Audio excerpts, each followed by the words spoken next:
Olá, queridos e amados irmãos, paz e graça da parte do nosso Senhor Jesus Cristo. Queridos, vamos começar mais esse vídeo falando sobre, aqui no nosso canal, tanto eu queria também pensar quanto a voz do cristianismo, nós falamos sobre absolutamente quase tudo. Só não falamos de futebol, mas do resto a gente fala basicamente de tudo, tá? Por isso o nome queria também pensar. E a voz do cristianismo, que é o da nossa editora, que provavelmente esse vídeo vai estar lá também.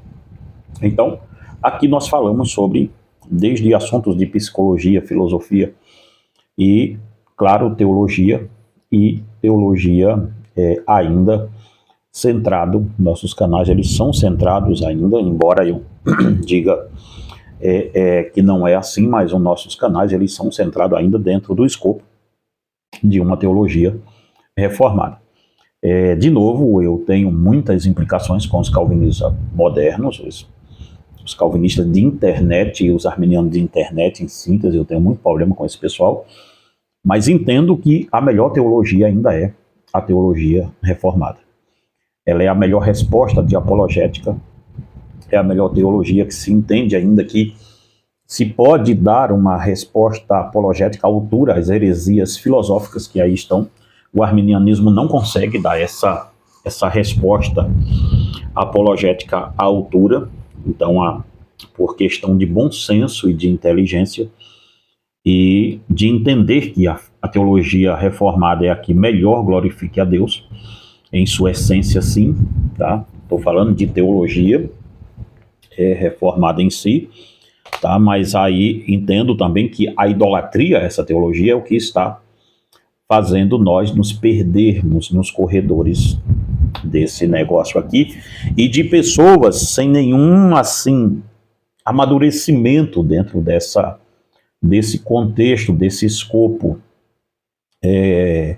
teológico / filosófico, que é a teologia reformada, e não captaram a sua amplitude, e estão traçando debates rasos, pequenos, e estão tirando a força, em síntese, na ânsia de defender a teologia reformada. Eu até entendo que seja esse o propósito.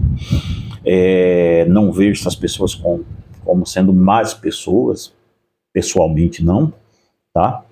Mas entendo que a falta de profundidade deles mais atrapalha do que ajuda, porque o debate fica rasteiro, o debate fica a um nível embusteiro, fica a um nível quase que os tralopitecos, sabe? Fica aquele debate pedante, entediante entre livre-arbítrio e predestinação, sem um aprofundamento muito grande filosófico nisso. Fica as trocas de versículos em gregos e em hebraicos que não chegam a lugar nenhum. E nós perdemos a consistência do que é o verdadeiro debate, de onde Satanás vem atuando com a psicologia, a psicanálise sendo usada dentro da igreja, principalmente das igrejas reformadas, o perigo que isso é, e dentro desse escopo todo, isso tudo porque as bases filosóficas desse pessoal é o livre-arbítrio. As filosofias estranhas que estão entrando dentro das igrejas reformadas hoje já trouxeram, já é quase que irreversível as igrejas reformadas, a não ser que haja um cisma, e é o que deve de haver no Brasil. No Brasil deve-se de haver aí entre uns 5, 6 anos, não mais do que isso, uma grande divisão de novo nas igrejas reformadas, principalmente no combo presbiteriano. Os batistas não, porque o batista já é fragmentado por vida, né? O batista é um jeito de se gerenciar mais centralizado na própria igreja, tal, não é um colegiado muito grande. As convenções batistas não são convenções de igreja, elas são convenções de pastores, igualzinhas as Assembleias de Deus são. Então, fica quase ali meio que uma coisa descentralizada. Mas as igrejas reformadas, principalmente as presbiterianas, que é mais centralizada, provavelmente em uns 5 anos, 6, não mais que isso, sofrerá um cisma, um racha, que abalará as estruturas das igrejas reformadas, justamente porque começou-se a desprezar Van Til, começou-se a desprezar o próprio Gordon Clark, que eu gosto com algumas ressalvas, mas começou-se a desprezar homens como o próprio James Sarnes, começou-se a não se ler mais esse pessoal e começou-se a abraçar-se muita filosofia estranha. Filosofias que antigamente quem abraçava era somente os arminianos. Então, por isso eu quero propor neste canal, nesses canais nossos, você, se tiver alguma coisa para falar no comentário, pedir algum pensador, olha, e esse pensador aqui, o calvinismo, onde é que eles divergem, tal, esse filósofo, esse pensador, aonde há a divergência que não pode ser uma união entre os dois. Peça aqui, tá? Eu já falei aqui sobre Armínio e Descartes, e vou falar sobre Calvino e Descartes. Provavelmente um polígrafo vai ao ar entre eu e a Débora essa semana sobre a ética freudiana e a ética reformada, porque elas não são conciliadoras. Nós estamos vendo, gente, o cúmulo da heresia. Eu era psicanalista, vocês que são aqui mais de perto de mim sabem.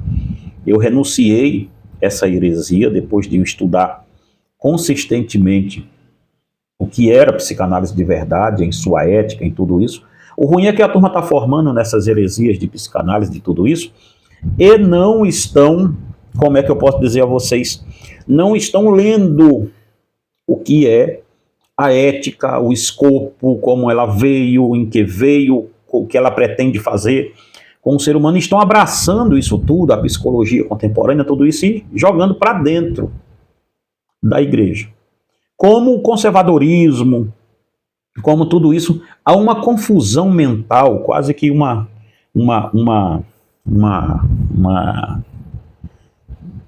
eu iria dizer diarreia cerebral, mas não vou dizer isso, mas é quase como se fosse isso, sabe? A pessoa acha que pelo outro ser conservador resolveu o problema dele com a cruz de Cristo, e não resolveu. Parece cristianismo aquilo, mas nem de perto é. É tipo um Denorex, sabe? Parece, é remédio, não é remédio, ninguém sabe o que é.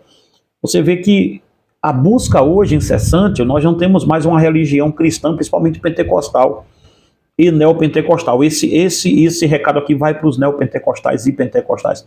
Neopentecostal sempre foi mais mundano mesmo, mas os pentecostais, depois do advento da política entrando na igreja, nós vimos as igrejas pentecostais se perderem no corredor, mas rapidamente assim, estalando o dedo, se perderam rápido. E por que se perderam muito rápido? Por um motivo muito simples, muito simplista. Eles entenderam que o conservadorismo, a ideia de ser conservador, que as igrejas, a Assembleia de Deus, diga-se de passagem, elas eram marxistas antigamente. Não sabiam, mas eram. Tanto é que está aí Malafaia misturado com Lula, com esse pessoal todo. Então a igreja, ela ama o poder. A igreja ama o poder. Nas pessoas das igrejas pentecostais e neopentecostais e muitas batistas hoje em dia, elas amam a cadeira de quem está no poder, não é quem as pessoas em si. De uma hora para outra eles viraram sim uns idólatras aí de políticos, mas e é sobre isso, para a gente entrar no nosso propósito aqui, que é para falar de existencialismo de Kierkegaard, Soren Kierkegaard, vamos falar disso hoje. Mas essa amizade entre igreja e poder me rendeu um livro que em 2017 eu comecei a pesquisar e comecei a colocar em pauta que iria terminá-lo rápido, mas outros trabalhos vieram à frente. Pra você ter uma ideia, os livros que eu lancei este ano, todos eles eram livros bem antigos já estavam esperando para ser lançado, tudo, tal, mas sempre havia ali um ajuste, alguma coisa que eu iria fazer e nunca lançava. E desse ano eu estou lançando todos eles, está atrasado, eu não sei se é meu último ano na Terra, mas estou lutando para que deixe o máximo de literatura sobre esse negócio possível, tá? E se você gosta do nosso canal e quer nos ajudar, uma forma muito simples é adquirindo nossos livros. Esse livro aqui, gente, saiu ontem em uma pregação que eu fiz lá na igreja. Ele já está sendo lançado esta semana, olha. Sob o céu da Babilônia, desmascarando a aliança profana entre a igreja e o poder. Nesse livro aqui eu falo sobre a mulher montada na besta, logicamente, mas eu venho remontando a história de Babel desde os seus primórdios até chegarmos hoje na atual conjuntura de uma religião estatal, passando ali pela Revolução Francesa, passando também pelas revoluções comunistas, tudo isso, tal, as ditaduras de direita, e como a igreja veio se alternando no meio disso tudo, tá? Sofrendo, mas a maioria delas também se ajustando e servindo ao império. Então, Sob o Céu da Babilônia é um livro que vai te ajudar a entender, desmascarando a aliança profana entre a igreja e o poder. Se você quiser adquirir, o telefone que está passando é esse aqui, ó, 31989458971, você fala diretamente comigo, tá? Tem também, esse ano saiu também agora, esse mês saiu também, um mês passado, esse livro aqui, ó, O Manicômio. Como uma geração de loucos criou uma geração de psicopata. Esse é um livrinho que eu faço uma crítica social muito forte à nossa geração, à minha geração, como algo dentro de nós quebrou-se e nós passamos a ser o criador de uma geração de psicopata, porque nos tornamos uma geração de louco. É um livro muito interessante mesmo, você deveria ler. E também tem esse daqui, que é O Altar à Dopamina, a Robotização do Ser. Como nós, como ser humano, fomos perdendo a nossa essência e virando-nos máquinas. Fomos virando máquina e chegamos a ao que estamos aqui hoje. Nosso cérebro e a máquina, o celular, já são uma coisa só. Mas como nós chegamos até aqui? Esse livro conta essa trajetória muito interessante para pais, filhos, para você que é mãe, para você que pretende ser. É um livro interessantíssimo, tá? Você deveria ler. E tem aqui uma porradona que esse aqui é uma pancada violenta em quem é pai e mãe. Fábrica de Monstros. Fábrica de Monstros. Como a paternidade covarde está destruindo uma geração. Gente, eu estou me preparando para a gente fazer palestras desse livro em escola. Se você é diretor de escola, professor tal, está aqui perto da gente, ou longe também, quer nos convidar para irmos na sua escola e falar sobre esse livro, como a paternidade covarde está destruindo uma geração. Você está destruindo seu filho e não sabe como. Leia esse livro aqui, veja bem. Este livro argumenta que você é muito provavelmente um arquiteto da ruína. Nós falamos aqui sobre a farsa da liberdade, a mentira que, ao remover todos os limites, você cria filhos livres, quando na verdade está apenas fabricando anarquistas. O álibi do jaleco, eu falo aqui sobre TDAH, eu falo sobre TOD, eu falo sobre essas doenças inventadas de hoje em dia. Então, tudo aqui nesse livrinho aqui, olha, é um livro pequeno, aparentemente, mas ele é um tirambaço. Ele é um livro de cerca de, deixa eu ver aqui, exatamente um livro de 73 páginas. E ele é um livro que vai te ajudar demais aí, tá? Então, se você quiser adquirir, telefone passando aí, tá? E tem o nosso xodó, que é o Guia Seguro para o Céu, volume 1 e volume 2. Adquiram esses livros sobre o Sermão da Montanha, é a cosmovisão perfeita para você. E o que eu vou falar hoje, me aguenta aí só um pouquinho, e o que eu vou falar hoje está aqui, ó, baseado não, eu vou falar sobre Soren Kierkegaard e o calvinismo e o arminianismo, tá? Que é o existencialismo filosófico, como ele se alinha melhor à ideia do arminianismo. Livre-arbítrio, um castelo de cartas, 10 motivos para não crer no livre-arbítrio. Fui eu que escrevi. Esse livro aqui foi escrito em 2011, tá?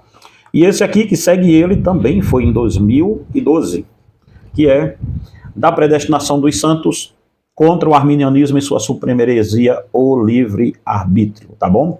Querendo adquirir, telefone aqui, você nos ajuda muito quando adquirir nossos livros, nos incentiva muito a continuarmos. Mas vamos lá. Meus irmãos, nós temos um problema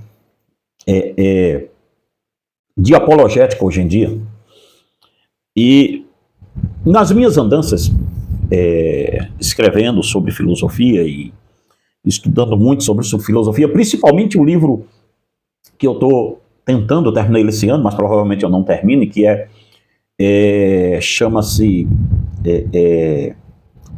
Psicanálise a Sodoma e Gomorra Moderna. Nesse contexto, eu comecei a estudar, comecei a rever a minha formação dentro do campo de filosofia, e eu tive por obrigação de ter que estudar todos os segmentos paralelos que deram origem à psicanálise. Possa ser que ali tenha um ou outro que não deu origem, mas bebe na mesma água, a psicanálise bebeu na água deles. E uma da coisa que nos faz assim ficar meio que pensativo é que toda heresia filosófica que nasce, ela nasce partindo do mesmo, ela tem o mesmo partícipe, que é o livre-arbítrio. Toda, sem nenhuma exceção. Nenhuma heresia filosófica nasce baseado na soberania de Deus. Toda ela, para nascer, o existencialismo de René Descartes, o próprio empirismo de Bacon, que são as duas ali correntes que vão seguir para cá e vão desaguar aqui no existencialismo de Soren Kierkegaard, eles vão nascer a partir da ideia do homem ser o centro. Por que isso? Eu lhe explico. Porque todo o conceito de humanismo, ele parte todo o conceito filosófico posterior ao humanismo, ele parte da ideia humanista. De que a ideia metafísica de Tomás de Aquino já era ultrapassada, então parte-se dali a ideia de que aquele método de Aristóteles, que eu nem concordo com tudo que Aristóteles diz, tá? Parece que eu concordo quando eu falo muito aqui de Aristóteles, mas eu tenho minhas ressalvas com ele. Eu sou centrado na teologia reformada. Minha cosmovisão toda de vida é baseada nisso, tá? As pessoas dizem assim, qual filósofo que melhor o senhor se alinha? Eu não me alinho a nenhum pensamento filosófico, nenhum deles mesmo, sem exceção. O tomismo foi desprezado pelo o calvinismo, e eu sigo a mesma ideia, pegando alguma coisa ali, outra aqui, de Tomás de Aquino, que foi até boa, mas em síntese, como doutrina de corpo, escopo, não dá. Não dá. Dito isso aqui, o que se entende? O que se entende aqui é que o calvinismo, ele parte do pressuposto de que a ideia de se alinhar a qualquer filosofia dessa, ela não se rende por causa do primeiro sola em si, que é solamente ou somente a escritura. Solos, as escrituras. Somente a escritura. Então, se qualquer filósofo desse for embarcar na ideia de virar um reformado, um calvinista, ele tem que embarcar na ideia que toda a sua teologia será crivada, passará por um crivo, pelo escrutínio das Escrituras. Não adianta qualquer filósofo tentar ter a pachorra de tentar a ideia de querer colocar a Escritura ao seu crivo, porque isso não vai acontecer. E é justamente isso que me causa estranheza quando o pessoal vem aqui falar de apologética,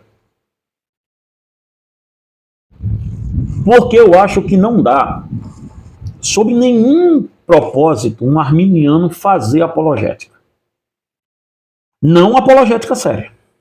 Ele pode defender-se de seitas e heresia, contra o adventismo, igual tem aí. Você vê uma coisa, tem canais aqui até grande, eu não gosto de falar o nome de pessoas, porque parece que eu estou ofendendo as pessoas, e não, eu estou falando da ideia, tá? Então por isso eu não falo de pessoas, vocês aí tentam adivinhar de quem eu estou falando. Tem canais aqui na internet, tem até um canal grande de um rapazinho aqui, que ele até me parece ser um rapaz simpático, mas veja, a ideia de apologética desse pessoal é uma ideia tão rasteira que eles querem defender, é arminiano, tá? E arminiano daqueles que não é nem arminiano, é um pelagiano mesmo, a pessoa. São dois que ficam aí trafegando nessa ideia, e de fato não são. Não são. Eu já tenho um problema sério com a filosofia arminiana. Agora tu imagina com a pelagiana que esses caras apresentam, tá?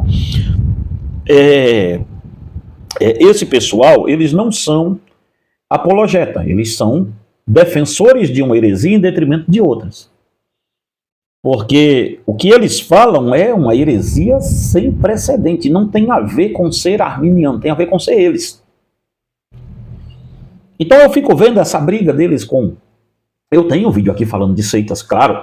Falar sobre seitas e heresias faz parte de um pedaço da apologética. Tá? Mas a apologética arminiana não pode se defender contra as filosofias falsas. Porque ela bebe na mesma água disso. Aliás, as filosofias heréticas beberam na água do arminianismo, como o próprio René Descartes bebeu. Então, sim, senhoras e senhores, tenham coragem de dizer, vocês, arminianos de verdade, não os da internet, e os clássicos lá de Armínio, de Wesley e tal, esse pensamento, ele criou, não sei se era essa a intenção, acho que não era, mas ele foi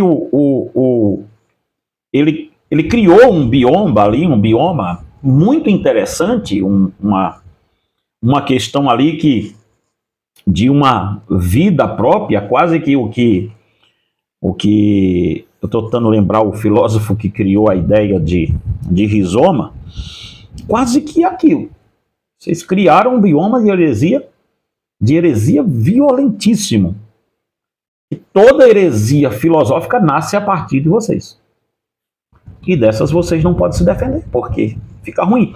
Por isso que os arminianos, eles vão ser, em síntese, existencialistas. Quando eles vão para a faculdade de filosofia, ou qualquer outro tipo de faculdade, que eles descobrem lá o Soren Kierkegaard, aí eles acham que descobriram o suprassumo da filosofia evangélica. E eu vou advertir aos pastores da Assembleia de Deus, até porque a maioria são, mas eu vou advertir a vocês. Dentro da igreja de vocês, eu tenho conversado com jovens que estão se formando em filosofia. Não só homens, mas mulheres também. Muitos deles se formando em filosofia e em psicologia. E eles vêm até mim, às vezes, conversar. Muita gente mesmo da Assembleia de Deus, que estão ensinando na escola bíblica dominical de vocês o conceito de Soren Kierkegaard.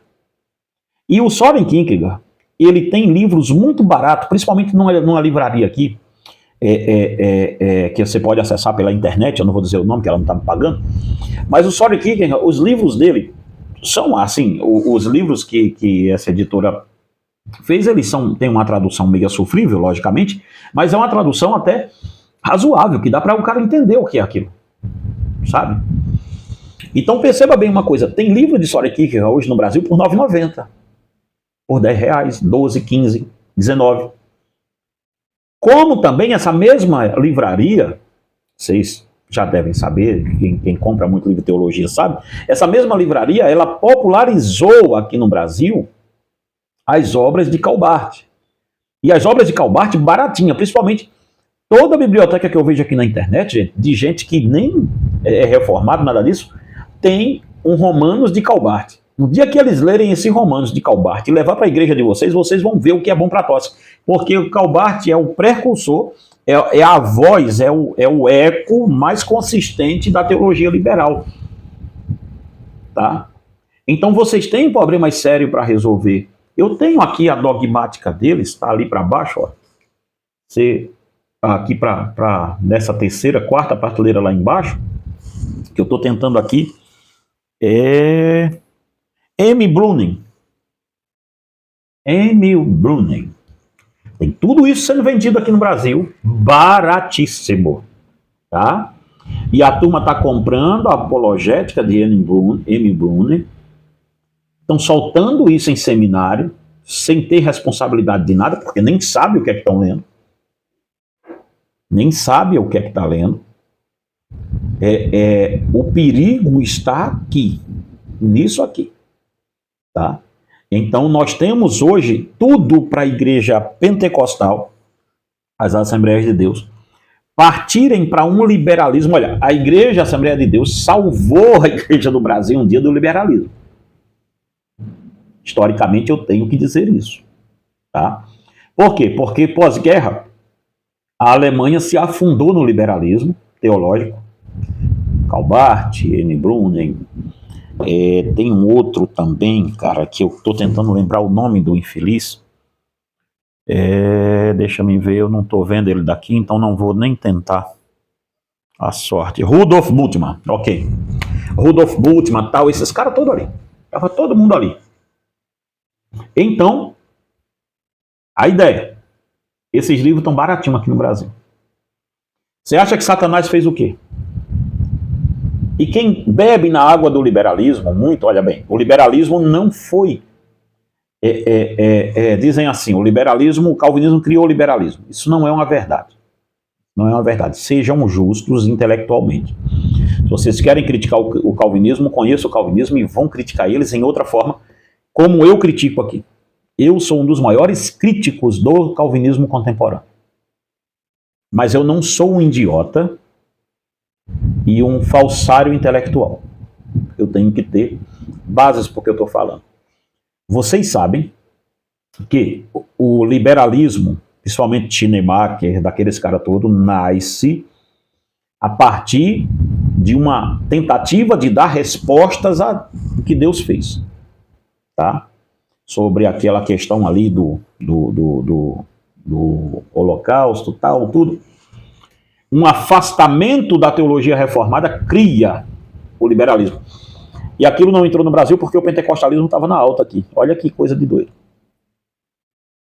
Hoje, via pentecostalismo, nós estamos vendo uma mudança dentro das igrejas pentecostais, das Assembleias de Deus, e ela vai virar uma igreja liberal, assim, se é que não já virou.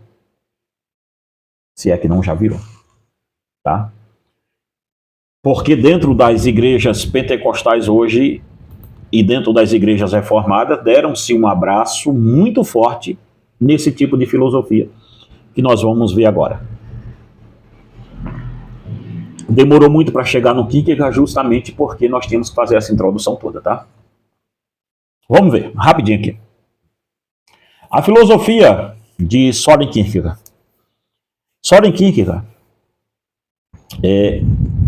era um membro da Igreja Luterana da Dinamarca, e ele vai romper com o luteranismo para poder a filosofia existencialista existir.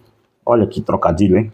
Para o existencialismo existir como filosofia, Kierkegaard teve que romper com a teologia luterana. Veja, por que ele teve que romper?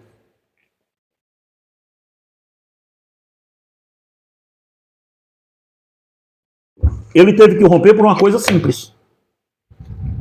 Porque o luteranismo também crê, o luteranismo mais antigo, o de hoje nem tanto, também baseava a salvação na predestinação.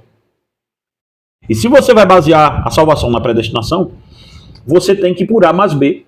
Não dá para existir na mesma folha predestinação e existencialismo. Não tem como. Tá? Não tem a menor condição. Então perceba bem uma coisa. Para existir o existencialismo, a soberania de Deus tem que ser rompida.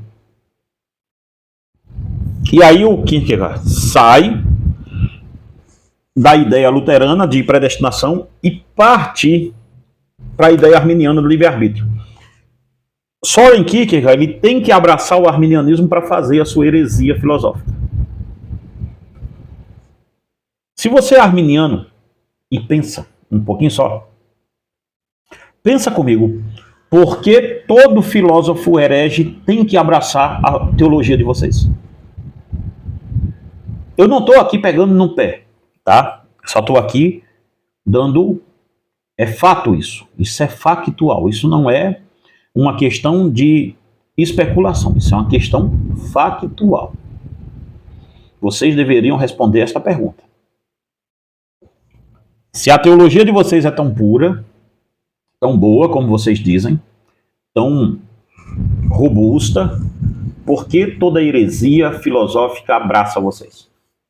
Aliás, por que é sine qua non para toda heresia filosófica ser arminiano, em síntese? Veja, vamos pegar aqui rapidinho. A filosofia do Kierkegaard se desdobra principalmente em 3 esferas ou estágios de existência. Não são fases que se sucedem obrigatoriamente, mas modos de viver que o indivíduo pode escolher. Toda ideia existencialismo parte do livre-arbítrio, tá? E de um livre-arbítrio rígido, que os arminianos também pregam isso hoje. Olha bem, como é? Primeiro, estágios estéticos. Como é? É a vida dedicada à busca do prazer, da novidade, da satisfação imediata. A pessoa nesse estágio vive para momentos, tentando evitar o tédio a todo custo. Ela é mais uma espectadora da vida do que uma participante comprometida. O problema, essa busca incessante leva ao desespero, pois nenhum prazer é duradouro e o vazio sempre retorna. Perceba, para Soren Kierkegaard, o homem está sempre vazio. Sempre vazio. Que é o que ele vai falar, estágio de angústia do ser humano. O estágio ético, olha aqui a ideia, veja bem. Arminianismo falando de ética é uma coisa insuportável, mas vamos lá. Estágio ético, como é? Aqui o indivíduo transcende o prazer momentâneo e escolhe viver de acordo com as regras morais e as responsabilidades sociais. A escolha é fundamental. A pessoa se compromete com um dever, a família, o trabalho. Ela assume a responsabilidade por sua vida. O problema, embora seja um avanço, a vida ética pode se tornar rígida e impessoal. O indivíduo pode se perder nas regras universais e sentir uma angústia profunda ao perceber os limites da razão e da moralidade diante do absurdo da vida. Gente, basta só você ver quem virou existencialista também, só que um existencialista ateu, mas com esse mesmo pensamento aqui, é um carinha chamado René Descartes. Não, René Descartes, não me perdoe, Paul Sartre. Tá? O Paul Sartre.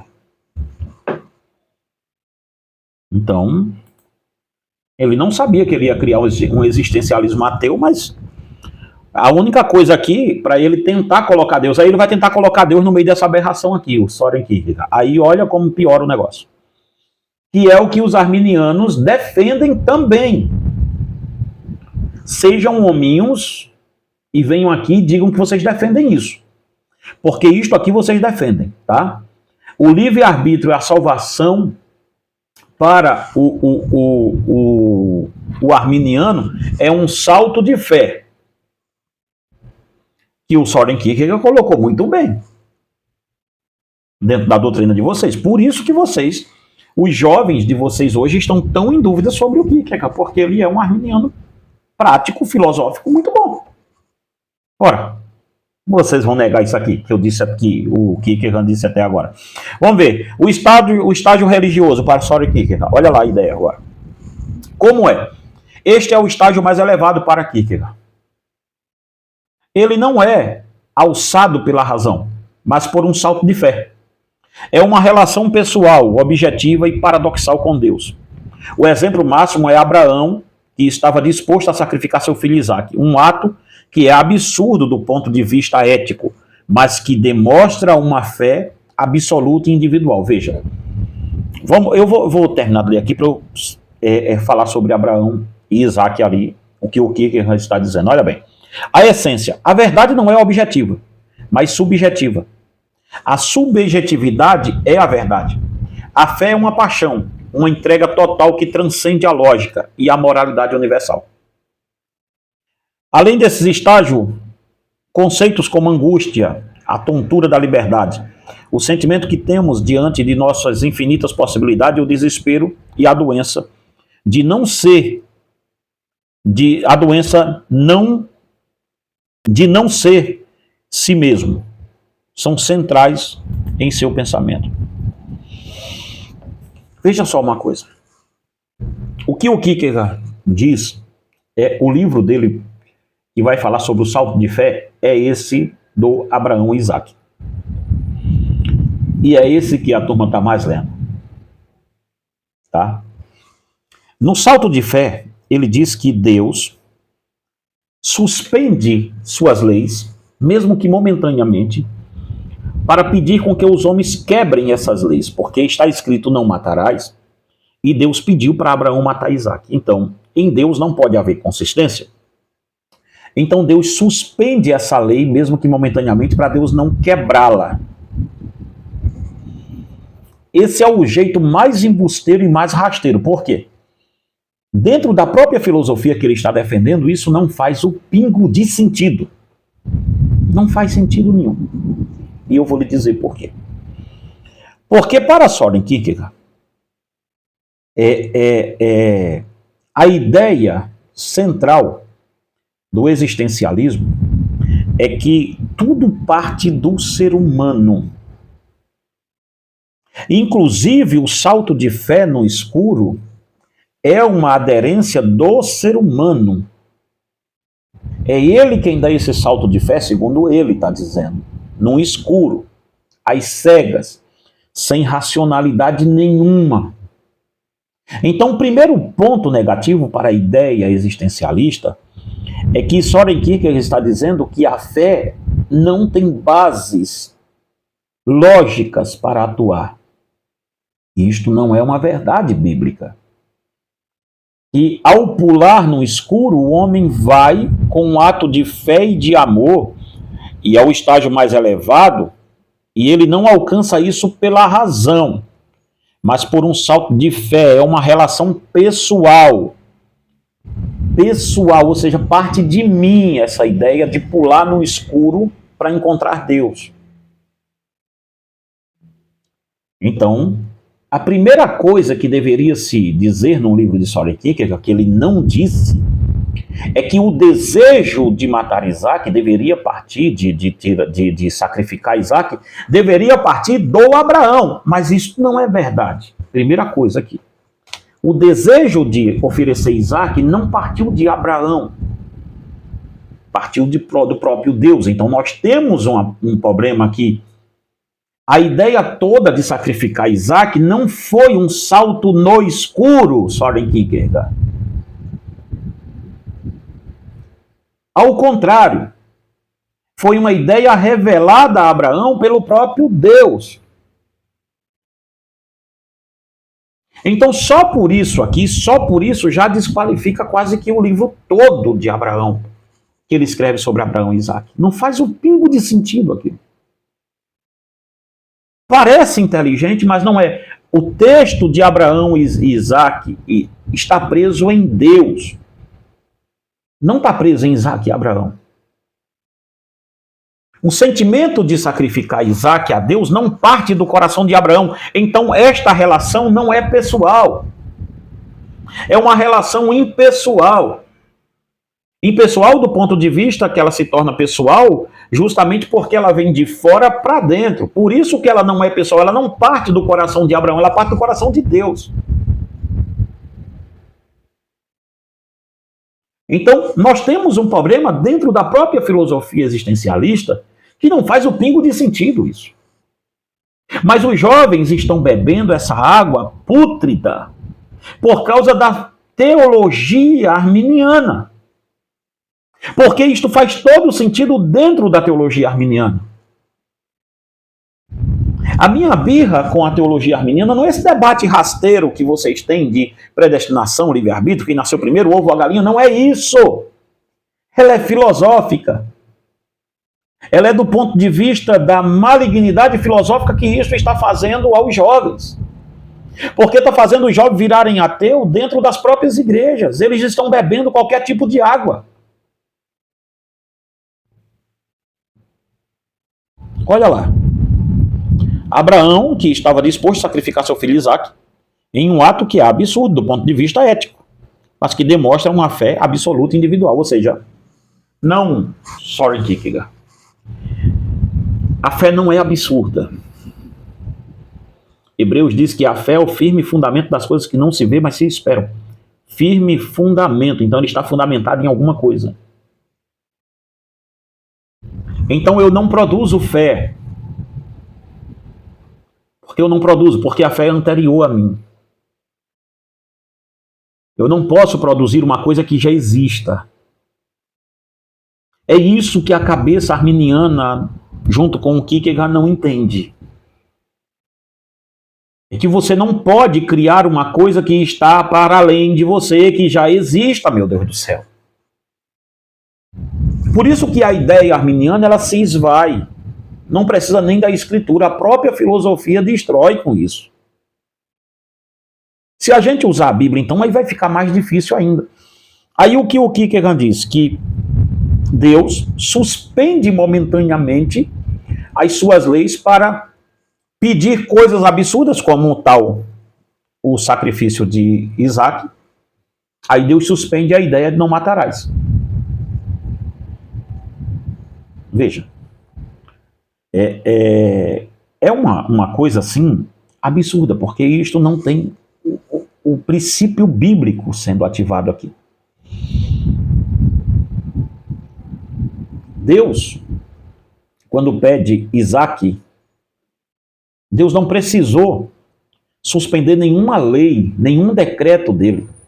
E por isso que o Soren Kierkegaard vai beber na água, vai beber na água arminiana muito boa, dos decretos diários de Deus. Ou seja, é um Deus tão perdido para Soren Kierkegaard, que é o mesmo do arminianismo, que vai dizer que Deus não decreta eternamente. Deus quase que um decreto diário de Deus. É uma coisa louca ser arminiano. Não dá para mim essa teologia. Nunca deu, nunca se encaixou.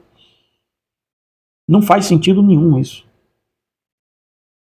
Se você quiser, basta ler Maipilma e outros teólogos aí de linha arminiana que vai dizer essa mesma coisa aqui que ele está dizendo. Então percebe, o salto de fé, primeiro, porque Deus porque Deus não precisou suspender leis. Porque Deus, quando pediu Isaac a Abraão, o plano de Deus nunca foi Isaac. Tanto é que não é Abraão que suspende o sacrifício, meu filho. Quem suspende o sacrifício é o próprio Deus. Deus não pediu a Abraão para testar, Deus sabia, Deus capacitou Abraão para aquilo.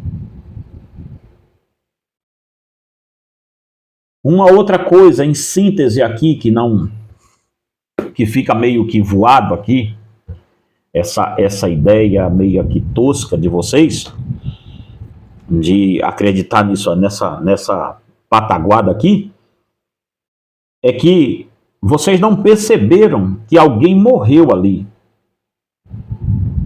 O que Soren Kierkegaard não disse é que alguém naquele altar morreu, mas não foi Isaac. Foi o Cordeiro. O Cordeiro de Deus morreu.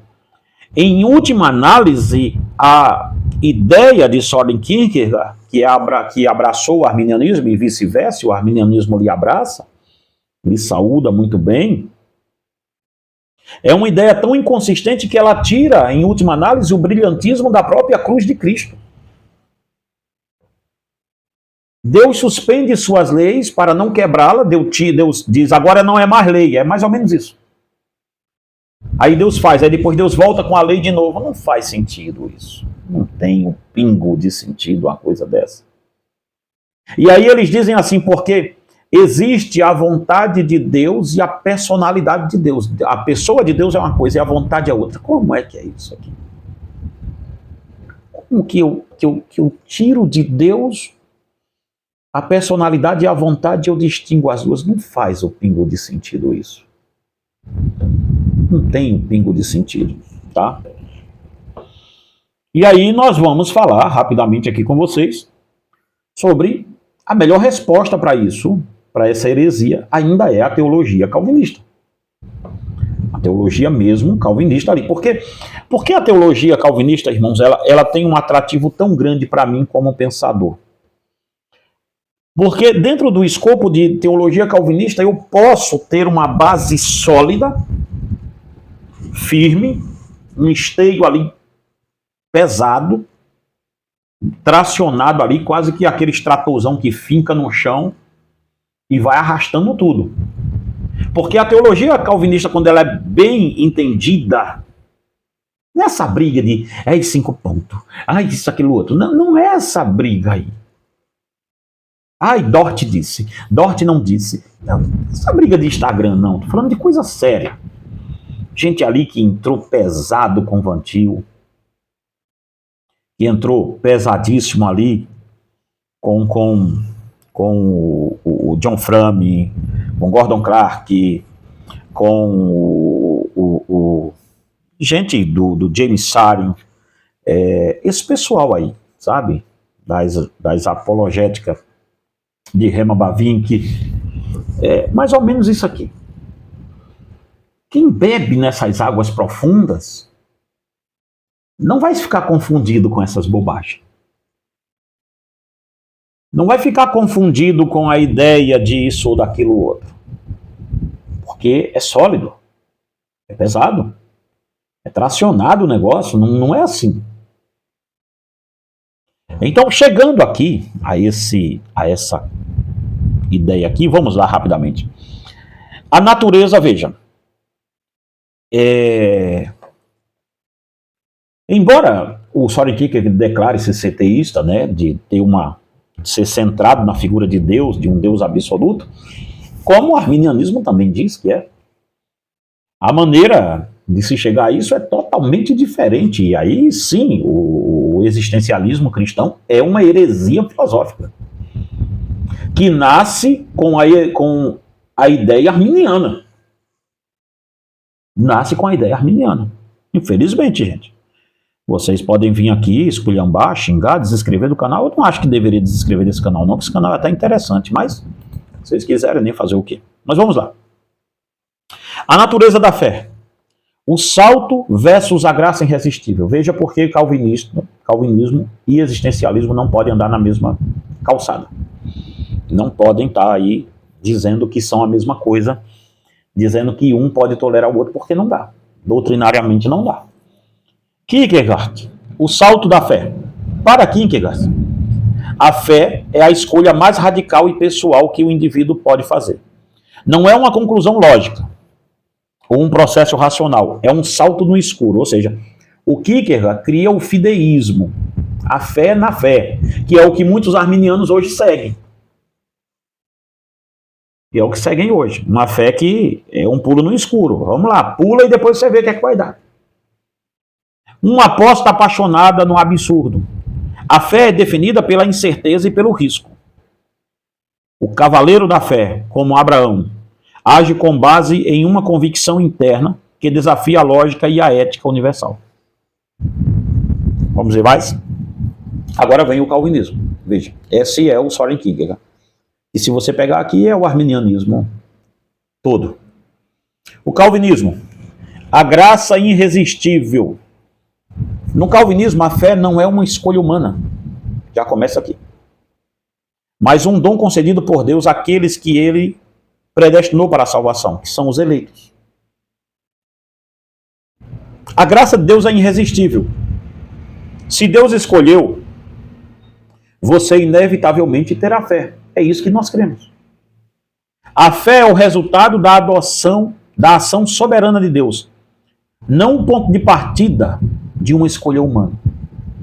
Veja, para nós, que somos reformados, para os arminianos e para os Soren Kierkegaardianos, vamos dizer assim, eu nem sei, essa palavra não existe, mas para os seguidores de Kierkegaard, a fé é o ponto de partida.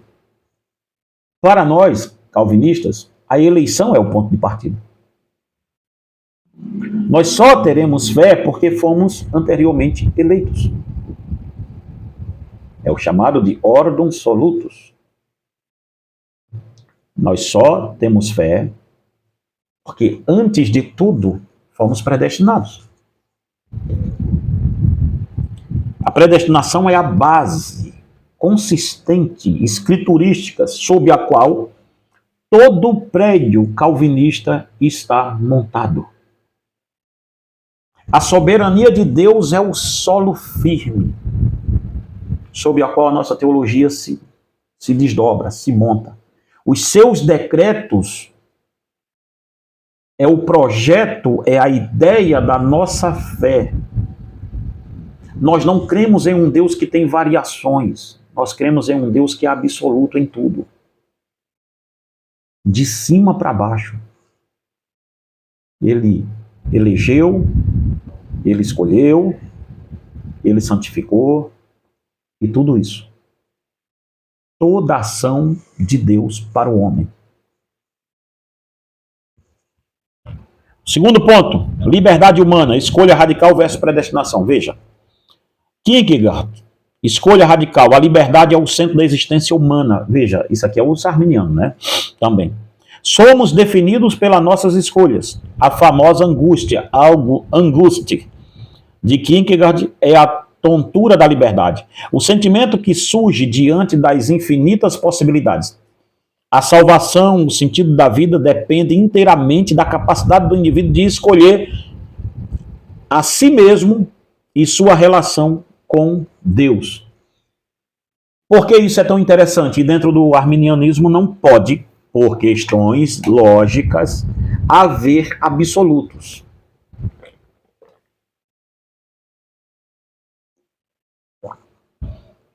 Por isso que você vai encontrar os arminianos sempre com uma ideia muito simples. Isto é relativo. Isto não é absoluto. Por quê? Por causa das águas das filosofias podres que vocês bebem. Para Soren Kierkegaard, a salvação e o sentido da vida dependem inteiramente da capacidade do homem de escolher isso. E ele escolhe não por razões, mas ele escolhe por saltar. É um salto para o nada. Como é que a pessoa vê isso aqui como uma coisa boa, gente? Por quê? Porque ela quer defender o infeliz do livre-arbítrio. Ela quer defender a glorificação, a catedral, a cidadela do livre-arbítrio do homem. Veja bem, é essa defesa dessa cidadela de vocês que fazem vocês virem aqui dizer esses absurdos. De se unir ao Soren Kierkegaard, de se unir ao Descartes.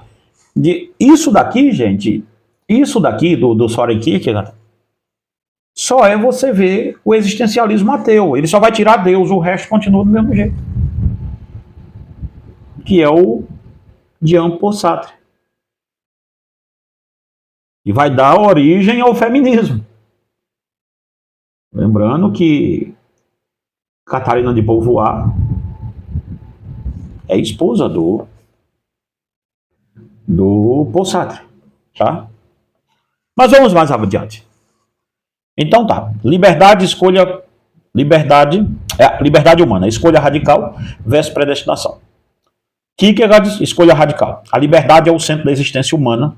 Somos definidos pelas nossas escolhas. A famosa angústia de Kierkegaard é a tontura da liberdade. O sentido que surge diante das infinitas possibilidades. A salvação e o sentido da vida dependem inteiramente da capacidade do indivíduo de escolher a si mesmo e a sua relação com Deus. O calvinismo, predestinação. Veja, não combina nada aqui. Por isso que eu ainda sou um reformado. A doutrina central é a soberania absoluta de Deus. Antes da fundação do mundo, Deus já determinou quem será salvo. A liberdade humana, no que diz respeito à salvação, é inexistente ou, no mínimo, secundária à vontade soberana de Deus. A humanidade está em um estado de depravação total, incapaz de escolher por si mesmo o bem. Então você que é calvinista, que quer namorar com Soren Kierkegaard, você vai ter que se divorciar da teologia reformada. E é por isso que eu não entendo muito um calvinista ser psicólogo ou defender psicologia, ou defender a psicanálise, tudo isso, porque essas são as águas que esse pessoal bebe. A relação com Deus, pessoal e paradoxal versus soberania doutrinária. Kierkegaard. A relação com Deus é intensamente subjetiva, pessoal e paradoxal. Veja essa filosofia hoje, o que trouxe aí nos neopentecostais, nos pentecostais e tudo isso, e nos batistas, tudo tal. é uma baboseira que não tem tamanho. Todo mundo tem uma visão diferente do que a Bíblia está dizendo, sabe? É um enrolado, um emaranhado, ninguém sabe nada. E todo mundo sabe sobre tudo. Porque a relação com Deus para Soren Kierkegaard é a mesma relação com Deus do arminianismo, que é uma relação subjetiva, pessoal, ou seja, eu produzi minha fé, então minha fé é pessoal, meu Deus do céu, ela não é estabelecida para fora de mim, ela está dentro, então se ela está dentro, não veio de fora para dentro como um dom, fui eu que produzi, então eu produzi que tipo de fé? Não se trata de aderir a um sistema de doutrinas, mas de um encontro existencial. Deus pode pedir algo que vá contra a moralidade universal, como o sacrifício de Isaac. E a fé consiste em obedecer mesmo assim. É uma relação de paixão, não de lógica. Ou seja, para Soren Kierkegaard, a minha paixão, a minha ideia do que é Deus é quem rege minha moralidade. Isso é um perigo, gente, mas isto é o que está acontecendo hoje, dentro das igrejas evangélicas brasileiras e americanas. Vocês não têm a Bíblia como regra de fé, vocês sentem e dizem, isto aqui eu acho que é assim, sem nunca ter lido, sem nunca ter passado em canto nenhum, e vocês estão achando que estão servindo a Deus, quando na verdade estão servindo a Satanás. E aí vem o remédio para isso, só se encontra na doutrina reformada, somente no calvinismo. Infelizmente, essa é uma coisa de maluco, mas é a verdade. Por quê? A teologia mais consistente que se tem para combater isso vai ser ela. Veja, o calvinismo em relação com Deus, a relação com Deus é mediada por sua soberania e revelada através de um sistema doutrinário claro e objetivo, que é a Bíblia interpretada, que é a Bíblia. Deus é racional, ordenado, e sua vontade é expressa em leis e decretos, ou seja, eu me movo baseado nos decretos e na vontade de Deus, e não na minha vontade, meu Deus do céu. O objetivo é entender e se submeter à vontade soberana, e não abraçar um paradoxo. Porque para o reformado, que é um reformado de verdade, que tem a ideia ali reformada guiando a sua vida, por que para nós é tão fácil entender isso? Porque nós nos guiamos para o que está além de nós, que é as Escrituras, que existia antes de nós.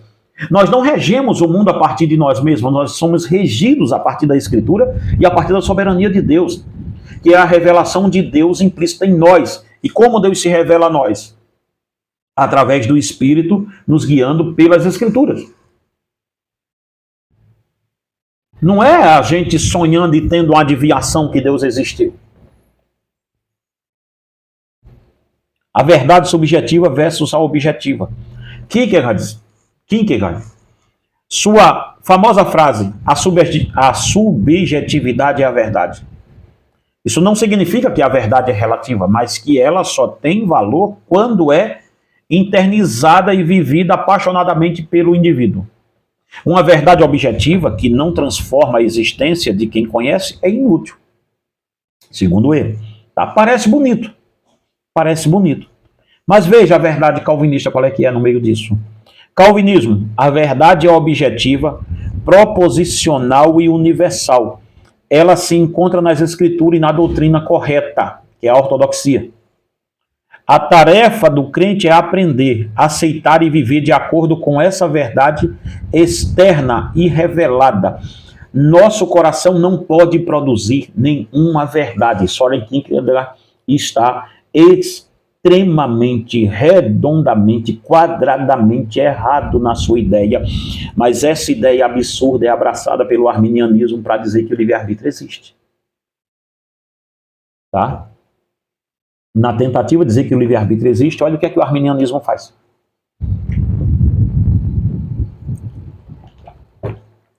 Você pode me dizer, mas o senhor está pegando no pé dos arminianos? Não. Soren Kierkegaard teve que abandonar o luteranismo que acreditava até então na predestinação dos santos. Porque se ele acredita em predestinação como Lutero acreditava, basta ler Gálatas de Lutero que você vai ver. Se ele acreditava na predestinação dos santos, o existencialismo como filosofia não existia. Porque não dá para botar os dois no mesmo lugar. Nossa verdade ela é objetiva, não é subjetiva. Nós não criamos verdade. Ela é proposicional. Ela se encontra, ela é baseada em pressuposições anteriores a mim. Eu não pude criar uma coisa tão bela como a verdade. Ela está antes de mim, para além de mim, então eu tenho que encontrá-la fora de mim e segui-la. Tá? E segui-la.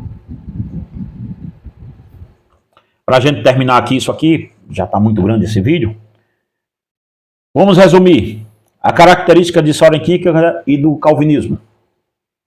Natureza da fé, para Kierkegaard, um salto apaixonado e arriscado num absurdo.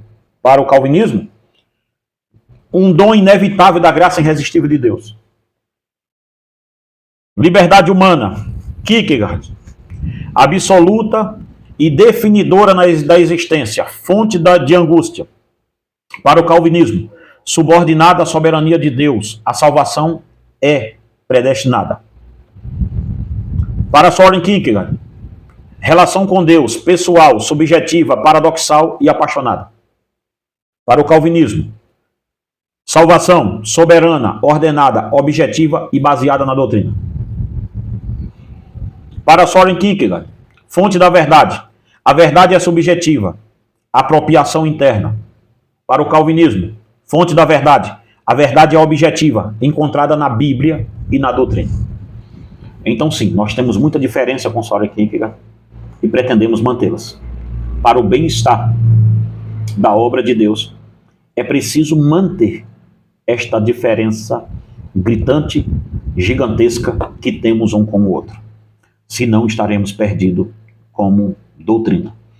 E sim, a doutrina reformada ainda é, mesmo com toda a debilidade dela, ela ainda é a resposta mais plausível para toda essa heresia que temos aqui hoje. Se você gostou desse vídeo, compartilha, ele ficou muito grande, eu sei, eu não vou editar, mas compartilha, querendo adquirir nossos livros, Livre-Arbítrio, um Castelo de Carta, também da Predestinação dos Santos, também vai aí o nosso Guia Seguro para o Céu e os nossos lançamentos. Gente, adquire mesmo, tá? Sobre o Céu da Babilônia, você tem que ler isso aí, tá?